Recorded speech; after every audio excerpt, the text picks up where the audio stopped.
Hello, my name is Jamie. I got my doctorate in global leadership, and I wanted to do this video today for a couple of reasons, which I'll get into. I haven't practiced, but I come from an acting background, so I guess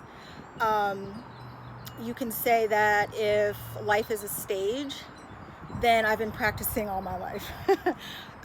My mentor, I spoke with her maybe, I think she gave me some advice a couple of weeks ago. I think it was a couple of weeks ago. It was during COVID, and she encouraged me to keep a journal and maybe write a sentence a day, because I don't necessarily keep a Dear Diary daily journal, but I keep several journals. One journal has goals, other journals, when I wake up and I have a dream, I write in that one. Goals, to-do lists, I have journals for everything. And so I took some notes in the journal that I started because of my mentor. And I have scratch notes.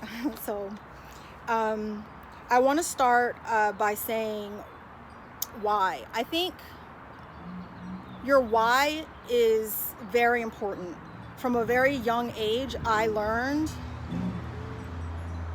that why is important to me, and it's something that has driven my passion in so many areas of my life, in education, in sports. I excelled in education, I excelled in sports, and life is hard for everyone, and my why helped me to persevere through the difficult times. School was a challenge. My mom got sick 2 weeks before I defended my dissertation, and those were that time was one of many, but one of the hardest times in my life. And a lot of people are ABD, which is all but dissertation, where they do the work and then they don't write the dissertation. And if there was any time to quit, then I could have quit. I could have used as an excuse, my mom is sick, and nobody would have probably questioned that, and I probably would have got a pat on the back. And so my why is the reason why I've been able to do so many things in my life, and I've connected to that.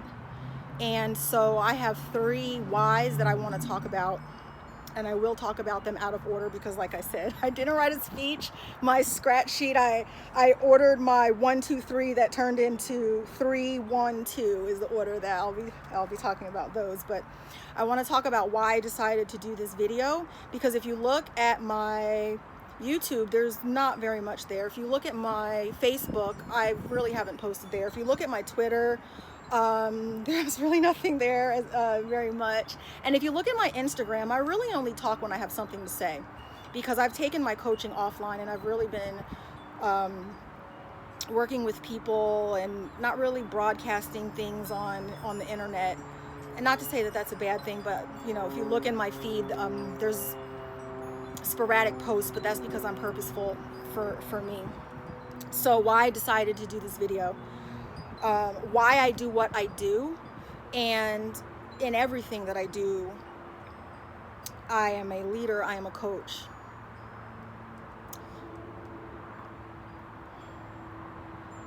I am a leader and I am a coach, among many things. And why should you care? I learned that in radio. Shout out to Portia Fox. In anything that you do, you're talking to someone, you are passionate about what you're saying, but in respect to your audience and the people that are listening to you, why should they care? So in the spirit of not wanting to talk at someone, and I want to talk to someone in this video, and in regular conversation or coaching, I want to talk with someone. Why should you care? And in those in those 3 themes, I also want to highlight 3 things out of order. How to think versus what to think. Somebody has to hear what you have to say the way that you have to say it. and your personal brand. So I have to round it out there and bring it home there, because that is my passion, is personal branding, which I'll get into in a moment. So how to think versus what to think. This is something that I've learned through family, aunts, uncles, specifically my mom and my dad. How to think is important.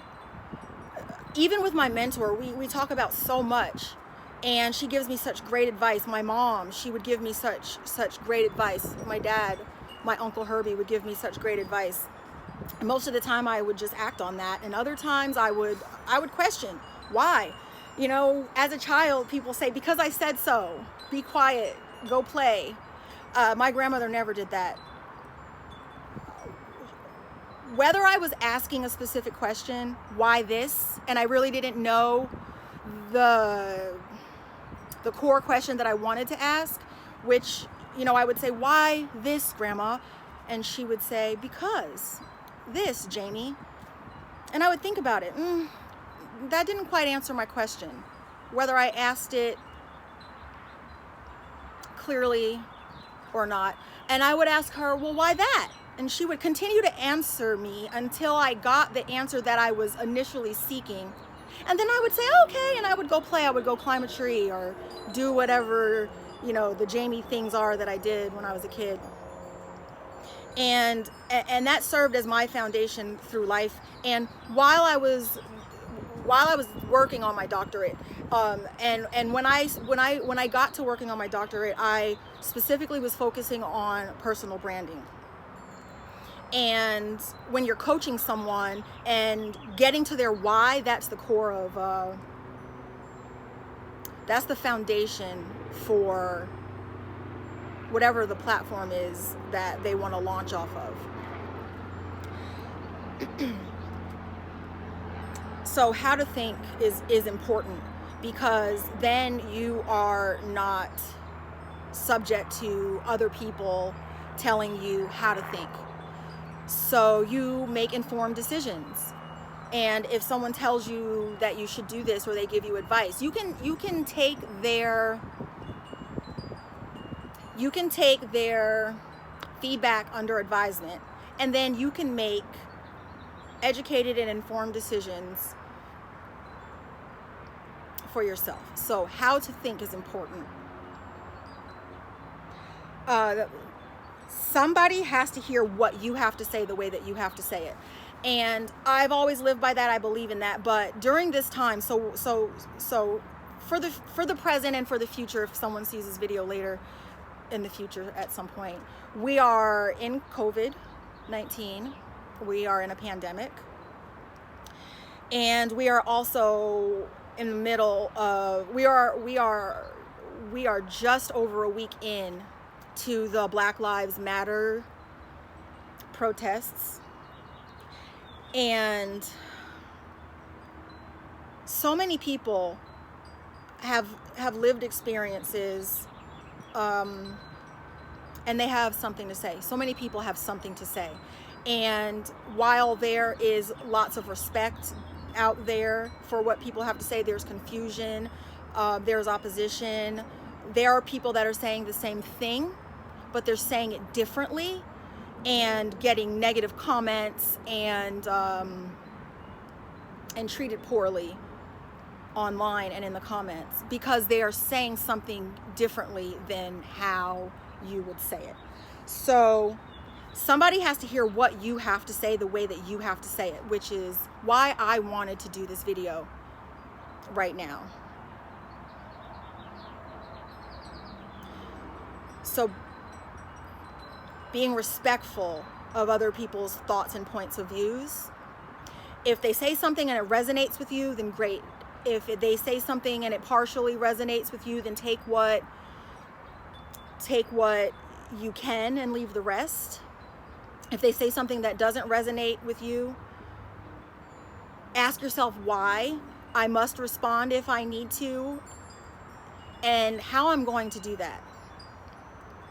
And I'll leave that there for you to think for yourself. your how. And I won't tell you the what.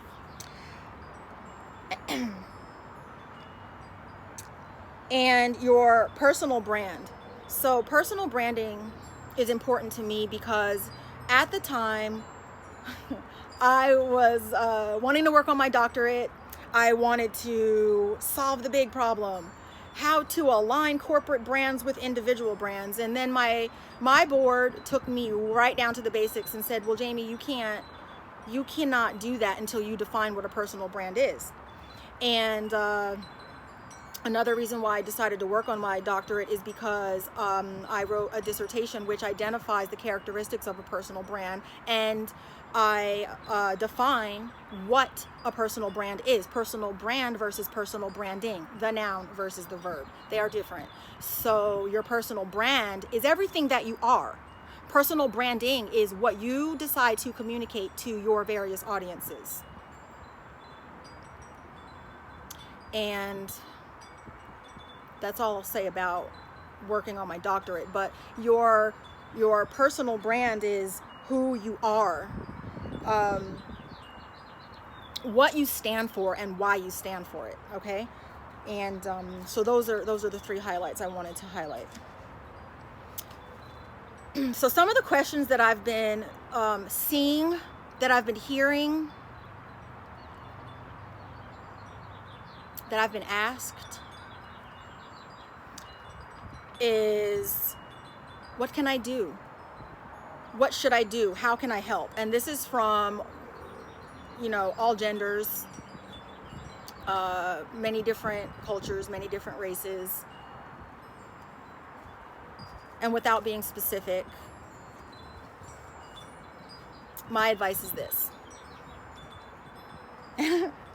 And I have 10 bullet points here, so quickly. Seek knowledge. Research. Seek knowledge so that you can understand. Think about what you've learned, and then participate in conversations so that you can gain wisdom. Gain wisdom is number 4. Your conversations don't always have to be online. They can be with people that you respect. They can be with people you don't understand. They can be with people you disagree with, okay? So seek knowledge so that you can understand, so that you can think about it and participate in conversations so that you can gain wisdom, okay? Number 5, listen to your intuition and lead from knowledge and love. So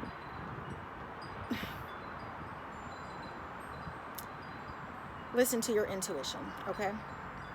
So that you can lead from knowledge and love. And then decide how or if you're going to act on what you have learned. What can you do? What is in your wheelhouse to do? What are your skills? What is your platform? What are your strengths? What are your capabilities? What is your voice? What is your reach? Okay? So listen to your intuition and lead from knowledge and love so that you can decide how or if you're going to act on what you've learned. Okay? Measure your results. Don't fear failure. Number 8 is don't fear failure.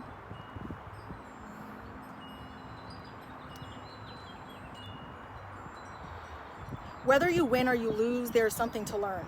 There's something to gain.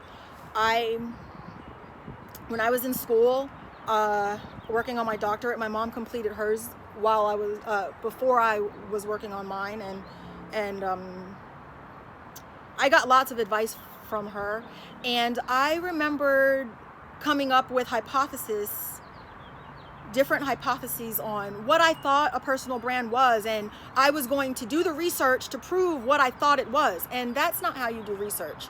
You come up with a hypothesis, and then you do research, and then if you have findings that support what you thought, then awesome. And if you have findings that completely crash your beliefs, you have learned something. What are you going to do with that? Okay, so failure is necessary. We can learn from failure. We can learn from being right, and we can learn from being wrong and incorrect.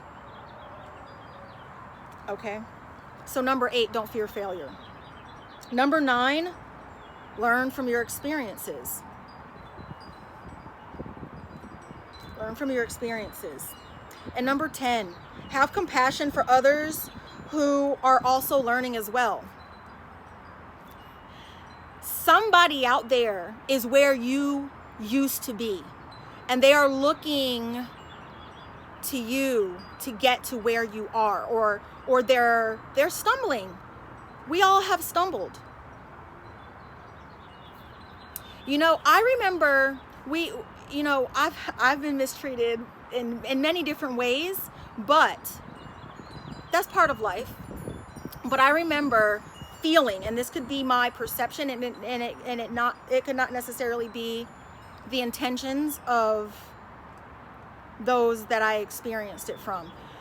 But I remember feeling overlooked and looked down upon because I didn't have a college degree. I started college, and then I interned at a radio station, and then I went to school while I was interning, and then I got offered a job, and I still went to school while I was working until I exhausted all of the classes that I could take during the day, and I couldn't, and then I started going to school at night, and then I exhausted all of those classes, and then everything that was left for me to graduate. I had 1 semester to graduate, and it was either quit the radio station or finish school. And I chose to stay at the radio station, but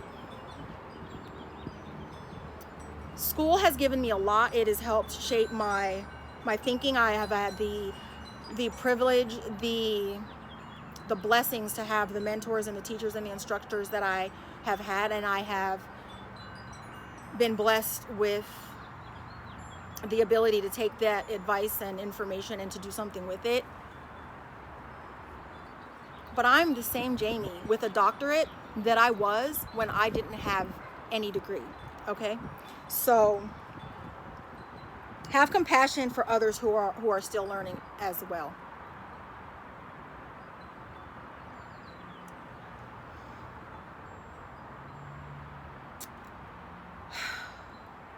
So why do I do what I do? So I told you that I'm a leader and I'm a coach. I was called to lead and coach long before I ever made the conscious decision to do so. I was always the one willing to do the work, willing to raise my hand, willing to organize. And, some people wanted, great, awesome, Jamie's going to do this and we're all going to get a good grade. And, and oftentimes people did work on the team and participate, and we did it together. But I made a conscious decision to be a leader and to be a coach in 2010. And I wanted to life coach others to help them to build their personal brand. And with building a personal brand is digging deep, figuring out who you are, doing that SWOT analysis. What are your strengths? What are your weaknesses? And I don't look at weaknesses as weaknesses. I look at them as growth opportunities. So your strengths, your weaknesses, or growth opportunities, your opportunities and your threats. And there's several other models that are more current than a SWOT. But knowing who you are and working on that, we are all works in progress. And then I further developed that into wanting to align corporate brands with individual brands, because too often it's here's your job description, do your job, shut up, we really don't care about your input.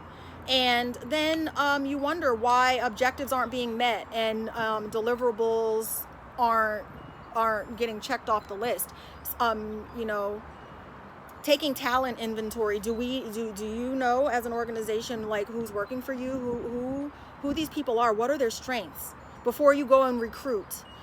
There's a person in your organization right now, I can almost promise you, that you hired for a specific position because that's what they applied for at the time, but they have, developed strengths over time, or maybe they had strengths and experience at the time that they were hired that you could utilize in different positions. Vince Lombardi, read that first season and you will see leadership. He came on that team and he didn't say, you guys have been failing, you're all fired and I'm going to hire a new team. He had been a career assistant coach, And he was given that chance to be head coach. And he said, you're in this position, but you're better in that position. You're better in that position. You're better in that position. You are actually great in the position that you're in. And he led his team to a Super Bowl. He took inventory of his talent pool. And so I wanted to align personal and individual brands with the corporate brand, so that there can be alignment, so that there can be understanding and conversation, and so the gaps can be bridged, and etc. Whole other conversation. And also wanting to learn about cultures is, if you ask me what am I will tell you that I'm Black. But if you understand who I am, I am Black, I am white, I am Mexican, and I am Cherokee Indian. And with the exception of Cherokee Indian, I have experienced mistreatment and discrimination amongst my, from those cultures.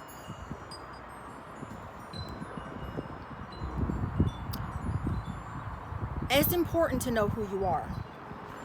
It's important to connect with that and not be bitter because of it and learn from it. And so I decided that I wanted to learn more about global leadership so that I can communicate, not necessarily across borders. Yes, we live in a time of technology where we have to communicate on technology across seas. Companies are downsizing, and so we are constantly on tech calls with people that we work side by side.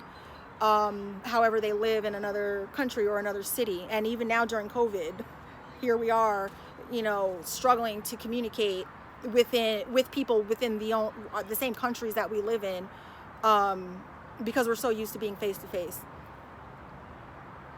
So there are cultural barriers that we have to communicate across, and we are lacking in global leadership. And leadership goes beyond leading a team by title. It's leading a team by understanding who these people are, what motivates them, what they fear, what they've been through, what they've experienced, how they're going to respond to this particular deliverable, this particular corporate policy. Is it in opposition to their values, their beliefs, their religion? Because for a culture to be a culture, they have to have shared experiences, and these shared experiences are values. And do your corporate values conflict with somebody's personal values?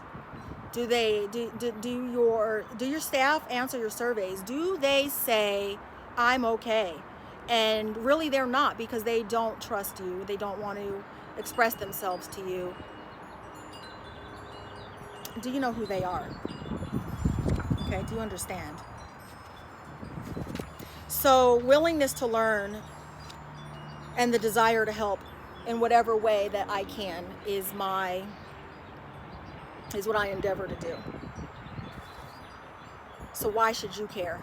Why should you care? Why is any of this important to you? Beyond what's going on with COVID, beyond what's going on with Black Lives Matter, beyond what's going on with any specific movement. You should care because you have a voice. You were created for a purpose. You are special. You have a voice. You have a unique perspective, as well as a partially shared perspective based on your lived experiences with others, okay? So why should you care? Only you can answer this question. And if you've made it this far, if you've listened this far, I have said something the way that you needed to hear it. I have said something that you needed to hear.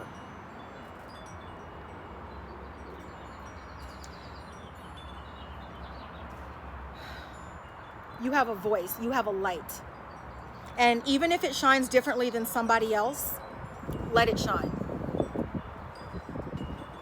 Learn, seek knowledge and understanding, and always remember, you are a work in progress. And my uncle just texted me that. Remember, Jamie, you are a work in progress.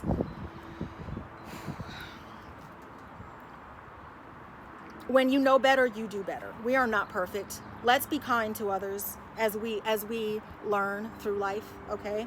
Be kind to yourself, be kind to others. Your calling, no matter how big or small you think it is or somebody else thinks it is, no matter how big or small it seems to you, it is important. It is necessary. Use your voice. Decide who you're going to be and act in ways that make you proud.